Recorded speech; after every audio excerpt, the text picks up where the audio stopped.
bienvenue dans l'émission de la bienveillance, de l'écoute, de la solidarité, des déclarations, des histoires, du choc. C'est ce qu'ont vécu nos invités. Ils vont vous raconter quelque chose qu'ils ont vécu. Aujourd'hui, nous allons parler du harcèlement, de la discrimination et des différences. Ils ont tout âge. Bienvenue dans Déclaration Choc.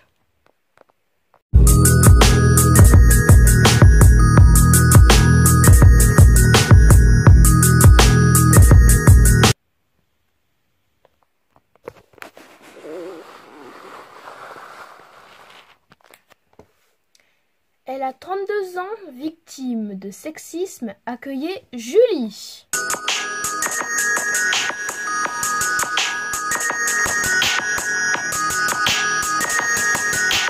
Alors Julie, venez vous installer sur le canapé qui est à ma droite.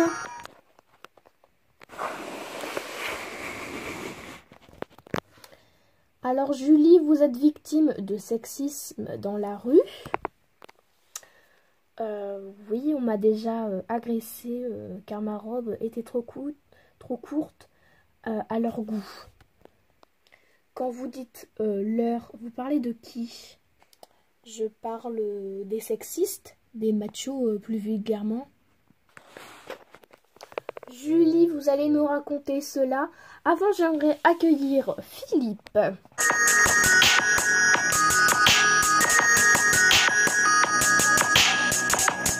Bonjour Philippe. Bonjour Zoé.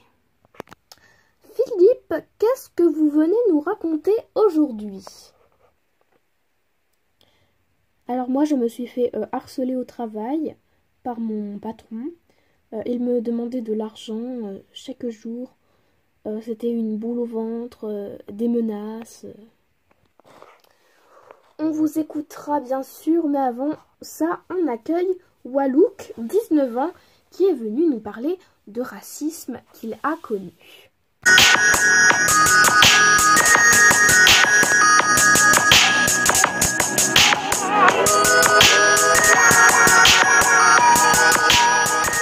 Bonjour Wallouk. Bonjour Zoé. Alors Wallouk, vous avez 19 ans et vous faites quoi dans la vie?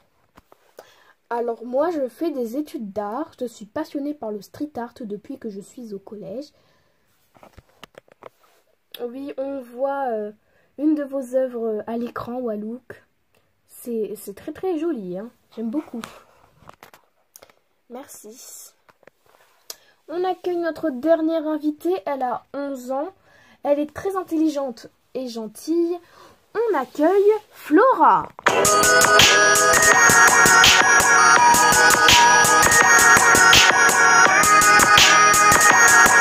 Alors Flora, tu vas aller t'installer à côté de ta maman.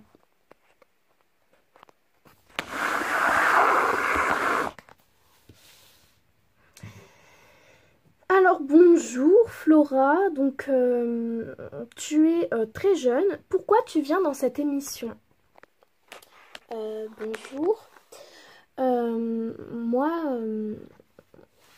en fait, maman a vu que l'émission cherchait des témoignages et elle ne me l'a pas proposé. Ah bon?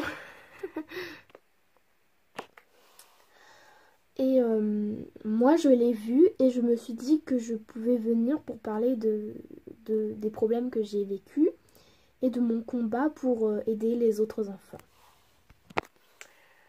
Flora, on t'écoutera tout à l'heure à la fin de cette émission. Avant, on revient à notre invitée Julie. Alors vous, Julie, vous avez 32 ans et vous êtes technicienne chez EDF. Et vous avez été victime de sexisme. Racontez-nous. Alors, je suis encore victime de sexisme. Dans la rue, je me fais insulter, frapper même parfois. Frapper? Oui, ça m'est arrivé 2 fois. Racontez-nous.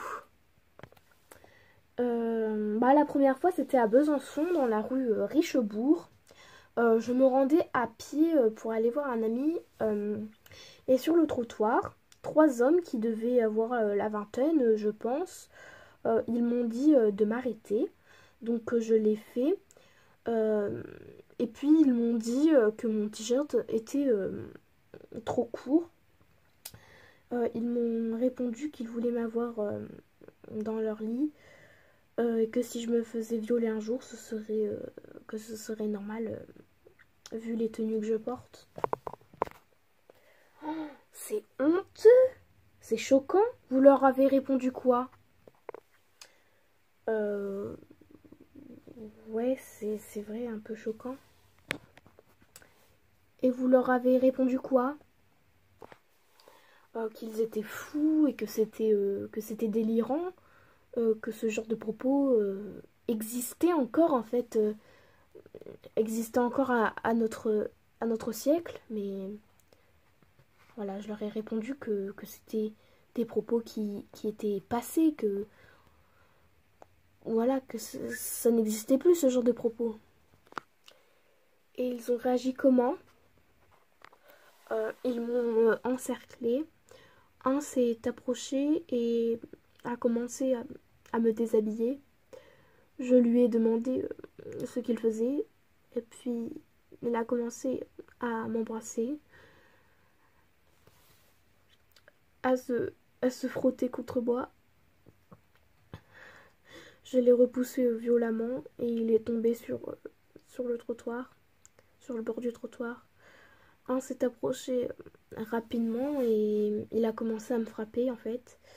Et le troisième est venu me tenir, me tirer les cheveux. Pendant ce temps-là, il m'insultait. Moi, je pouvais rien faire. C'est très touchant, hein. Merci d'être venu pour témoigner. Comment vous vous sentiez à ce moment? Bah, je me sentais faible. Je pouvais rien faire en fait. Et les passants, il y avait des gens dans la rue, non? Ben oui, mais ils ne réagissaient pas. Mais au bout de je ne sais pas combien de temps, en fait, tellement que ça m'a choqué cet événement, ce phénomène, que bah je n'ai pas su combien de temps ça a duré. Et, et puis, au bout d'un moment, un homme, Quentin, a tout vu et les a frappés. L'homme qui était à terre s'est échappé dès que Quentin s'est approché. L'homme qui me frappait s'est battu avec Quentin. Et l'autre qui me tenait m'a poussé, ce qui m'a cassé le bras à ce moment. Et je ne pouvais pas me relever en fait. Il frappait Quentin, ils étaient deux sur lui, je me suis relevée. Et il y avait un bout de bois qui traînait par terre, je l'ai pris et je les ai frappés violemment avec. Ils sont donc échappés. Vous avez vraiment été courageuse, vraiment. Je vous... Bravo à vous, hein, vraiment. Oui, mais moi je remercie beaucoup Quentin aujourd'hui. Parce que s'il ne serait pas là, ben on sait pas jusqu'à quand il serait... Jusqu'à où il serait parti en fait. Vous avez encore contact avec lui? Oui, on a quelques contacts. On se voit parfois, mais ça fait depuis très longtemps qu'on ne s'est pas vu. Vous y pensez beaucoup encore à cette attaque? À cette attaque, pardon. Vous avez peur encore? Bah, je me suis fait agresser par un homme dans une ruelle aussi, où presque personne ne passe. Mais j'ai eu la chance d'avoir un couteau suisse dans la poche que j'ai sorti. Puis un gendarme qui vivait dans cette ruelle, qui rentrait chez lui à ce moment précis. Vous avez eu quand même un peu de chance dans votre malheur que ce gendarme passe dans cette ruelle pile poil à ce moment. Oui. Grâce à ce gendarme, l'agression n'a duré que 10 minutes. C'était quand même les 10 minutes les plus longues de ma vie.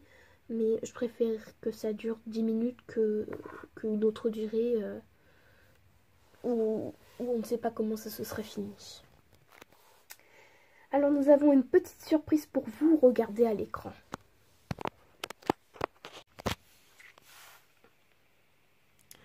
Salut Julie, j'espère que tout va bien maintenant. Ça fait longtemps que l'on ne s'est pas vu. Donc si tu veux venir boire un verre à la maison, on sera ravis de te revoir.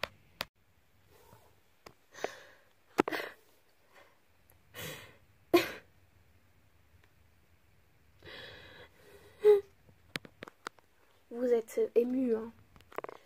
Oui, je peux vraiment compter sur lui et sur sa femme. Sa femme qui m'a vraiment soutenue. En fait, elle m'a comprise, elle m'a aidée à surpasser tout ça, à être plus forte que tous ces événements. Je remercie beaucoup Quentin et toute sa famille qui ont été vraiment très gentils. Et vous, Philippe, vous vous êtes déjà fait agresser par votre patron? Oui, plusieurs fois, des coups, des insultes. Il m'a déjà poussé dans les couloirs. Dans les couloirs? Oui, il attendait que les collègues partent ou ne soient pas là. Il vous faisait chanter aussi? Oui, il me rackettait. Et il vous demandait quoi? De l'argent, des objets de valeur, de l'alcool, du travail en plus. Il vous demandait du travail en plus? Oui, et sans être payé. Donc il vous demandait quoi comme travail à faire? Ben, comme je travaillais dans un groupe d'ingénieurs pour des machines technologiques sur mesure, on avait quand même beaucoup de commandes. Les clients étaient riches, donc ils nous disaient qu'aucune commande ne devait être faite en retard pour qu'elle soit fabriquée. Mais c'était du stress en fait pour tout le monde. Donc ils me demandaient des heures sup difficiles pour ne pas passer les clients, pour ne pas perdre de l'argent. Ils ne me payaient pas. Ça veut dire que pour gagner de l'argent, ils vous faisaient du travail en plus, et pour ne pas en perdre, ils ne vous payaient pas. Oui, c'est tout à fait ça. Et votre compagne, comment ça se passe aujourd'hui? Eh bien, avec ma femme, on ne se parlait pas trop, on ne se voyait pas. Le chantage de mon patron s'est passé pendant 10 mois. Et puis maintenant, actuellement, avec ma femme, ça va mieux. Hein. 10 mois! Oui. Et ma femme est partie en formation pendant 9 mois loin de la maison. Elle rentrait le week-end seulement. Mais le week-end, vous ne vous parliez pas? Non, je voulais favoriser mes seuls temps de joie avec ma femme pour être heureux, pour la rendre heureuse, pour passer des bons moments. Vous n'avez pas voulu attaquer votre patron en justice? Bah, je le voulais. Au bout d'un moment, j'en avais marre. Mais il me faisait chanter, en fait. Et il vous disait quoi pour vous faire chanter? Ben, il me disait que si j'en parlais à n'importe qui, il s'en prendrait à ma femme et à mon fils. Votre fille n'était pas née à l'époque, mais comment vous réagissiez à l'époque? Ben, je ne pouvais pas accepter. Je me disais que ma vie professionnelle n'a pas le droit de retirer la vie à ma famille. Donc je n'ai rien dit et il a continué. Et vous n'avez pas pensé à démissionner? Je ne pouvais pas. Enfin, je pouvais, mais je ne l'ai pas fait parce qu'il me faisait chanter. Il me disait que si je démissionnais, il allait me faire souffrir. Vous faire souffrir. Oui, me faire du mal à mes proches, me tuer. Vous tuer carrément. Oui, carrément. Ça me faisait très très très très peur. Et comment vous vous en êtes sorti? Ben, ma femme, qui est là-bas, m'a beaucoup aidée. Bonjour. Bonjour madame. Alors, c'est vous qui avez aidé votre mari? Eh bien, c'est moi qui l'ai poussé à se battre. Après les 9 mois, je lui en ai parlé. Je lui ai dit de faire ses affaires. Et puis, elle est partie avec Hugo, mon fils, chez sa mère, donc ma belle-mère, pour se cacher. Et je suis partie porter plainte. Au bout d'un mois, car je n'étais pas prêt, mais comme ma femme l'a dit, c'est elle qui m'a poussée à faire ça. C'est elle qui m'a poussée à me combattre. Bonjour Wallouk. Alors vous, Wallouk, vous êtes victime de racisme. Décrivez-vous et présentez-vous. Eh bien, je m'appelle Wallouk, je suis fan de street art. Je fais d'ailleurs des études d'art. Et comme je suis de couleur... ma peau est noire, quoi. Bah, je suis victime de racisme. Le racisme, vous le vivez où? Les propos racistes que je vis, c'est dans la rue, dans le bus, le tram, dans les magasins. Et ce n'est pas toujours direct. Parfois, c'est des petites choses, des petites phrases glissées. Les gens ne veulent pas toujours être méchants, mais au final, ça blesse quand même. Et sans être indiscrète, qu'est-ce qu'on vous dit? Alors ne vous inquiétez pas, mais on me dit sale noire, retourne dans ton pays, des insultes, des préjugés sur les gens de couleur noire. Mais qu'est-ce que vous en tirez? Je retiens qu'il y a encore beaucoup de différences sur Terre. J'ai parfois des professeurs qui me disent, sans être méchants, mais ton pays ou quitter son pays, sans me connaître, et ils pensent que je viens d'un autre pays, que je suis un migrant. Mais je suis née en France, mes parents sont nés en France, mon grand-père est né en France. Donc ils ont des préjugés sans apprendre à me connaître. Et qu'est-ce que ça vous fait? Bien, ça me choque. Une fois ça passe, 2 fois bon, mais à force, on se vide, on est déboussolé en fait. On vous a déjà frappé? Oui, quand j'étais en 6e, des élèves de tout niveau s'en prenaient à moi, ils m'insultaient, ils me frappaient, c'était dur. Je ne me sentais pas capable de les dénoncer. Ils me faisaient chanter, me disaient de ne rien dire, sinon ils me frapperaient très fort jusqu'à me faire mourir. C'est horrible d'entendre ça de la bouche d'un enfant, de jeunes adolescents. Et j'en parlais à personne. Je me sentais comme dans un piège. Et comment cet harcèlement s'est terminé? Eh bien moi j'aime beaucoup dessiner et écrire, du coup j'ai fait ça dans un carnet et je l'ai laissé traîner dans ma chambre. Ma mère qui se doutait d'un truc en fait a fouillé ma chambre et est tombée sur ce carnet. Elle a contacté la principale sans me prévenir. Et combien de temps a duré cet harcèlement? 6 mois. 6 mois! Oui, donc 2 jours après, je suis convoquée dans le bureau de la principale. Donc j'ai eu peur parce qu'on est convoqué, quand on est convoqué dans le bureau de la principale, c'est que... Oui, c'est qu'on a fait des grosses bêtises, hein. Et qu'est-ce qui s'est passé? Eh bien, je suis rentrée dans le bureau, et par hasard, j'ai vu les personnes, mes harceleurs, et là, je me suis dit, c'est pas un hasard. Ils ont eu des sanctions à l'époque.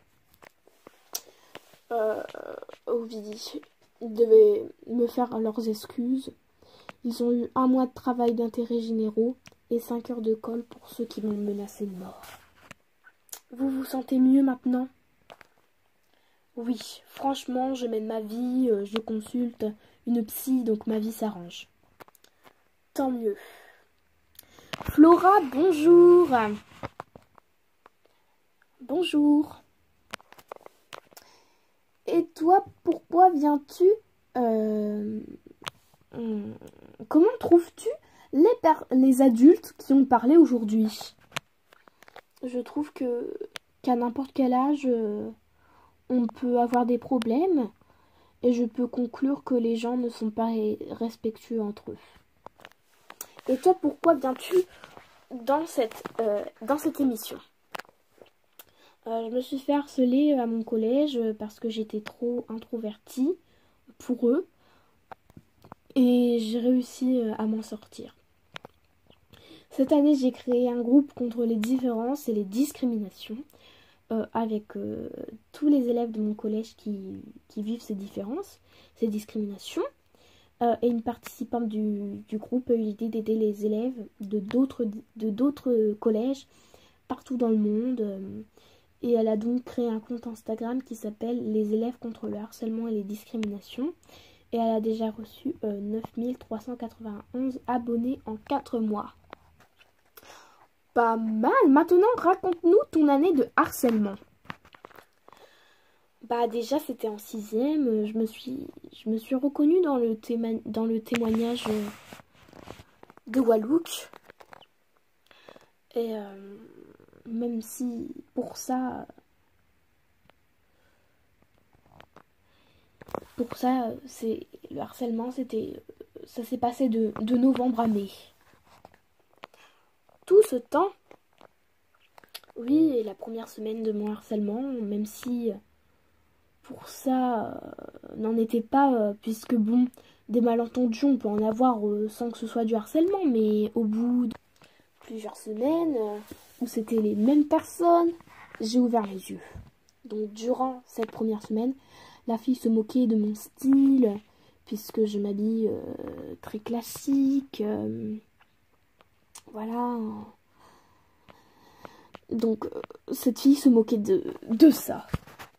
C'est peut-être parce que elle était jalouse, puisque tu es très très jolie.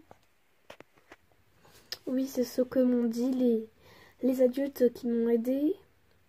Et puis, cette fille-là, elle me traitait avec des mots grossiers. Au bout d'un certain temps, ses amis l'ont rejoint, en fait. Puis plus, puis encore plus.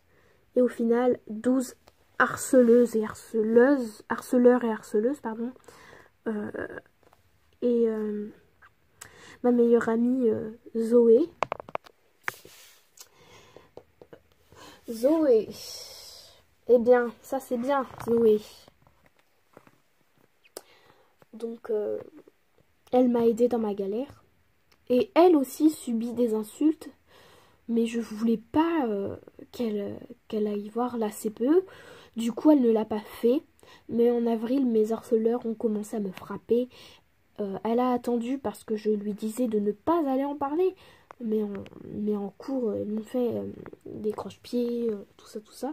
Des choses qui me faisaient du mal en fait, physiquement et moralement. Et tout le monde s'est moqué de moi. J'avais vraiment honte. Donc Zoé, ma meilleure amie, est allée chez la CPE. Donc j'ai été convoquée et je me doutais que c'était pour ça. Je rentre dans le bureau, il y avait Zoé. Donc on a parlé avec la CPE et Zoé. Et puis la CPE a convoqué les 12 harceleurs. Et leur punition, celle qui m'a harcelée en première et 2 autres filles ont été exclues définitivement. Les 9 autres, 2 semaines d'exclusion. Et moi, j'ai pu consulter la psychologue scolaire. Alors, ta mère est présente. Ton père, lui, est au travail. Bonjour, la maman de Flora. Bonjour, je suis Jeanne. Alors, Jeanne, des choses à ajouter sur le témoignage de votre fille? Eh bien, on est toujours là. On n'est toujours pas au courant, en fait, à ce moment où les élèves sont convoqués. Et un jour, j'ai pleuré après la convocation auprès de ma professeure de français. Et vraiment, cette dame m'a beaucoup aidée. Oui, elle ne pouvait pas... Elle ne pouvait pas. Les harceleurs elle ne pouvait pas en fait se retenir de pleurer. Les harceleurs se moquaient de Flora parce qu'elle a sauté une classe en fait. Il l'a traitée d'intello, mais plus vulgairement, avec des petites insultes, enfin même des petites insultes, mais au fur et à mesure, ça fait des grosses conséquences. Mais à cause de ces problèmes, a-t-elle eu des difficultés scolaires? Bien, oui, elle pouvait pas suivre. Que ce soit à la maison, en cours. Du coup, elle a redoublé à cause de ces petits abrutis, parce que pour moi, ce sont des abrutis qui n'ont rien de mieux à faire que d'harceler les autres. Mais comment vous l'avez appris? Eh bien, après la convocation et le moment où Flora a pleuré, la prof de français a parlé à la CPE et c'est la CPE qui nous a appelés et qui nous l'a annoncé. Donc ça fait beaucoup de j'ai dit à machin qui a dit à machin. Mais bon. Et après on a été convoqués pour parler et mettre des choses en place en fait. Merci pour vos témoignages. Merci beaucoup à Julie, à Philippe, à Walouk et à Flora de nous avoir parlé aujourd'hui des différences, du harcèlement et de la discrimination qu'ils ont subi. Déclaration choc, c'est terminé pour aujourd'hui. Merci vraiment de nous avoir suivis sur RBTV. Passez une bonne journée sur votre chaîne préférée.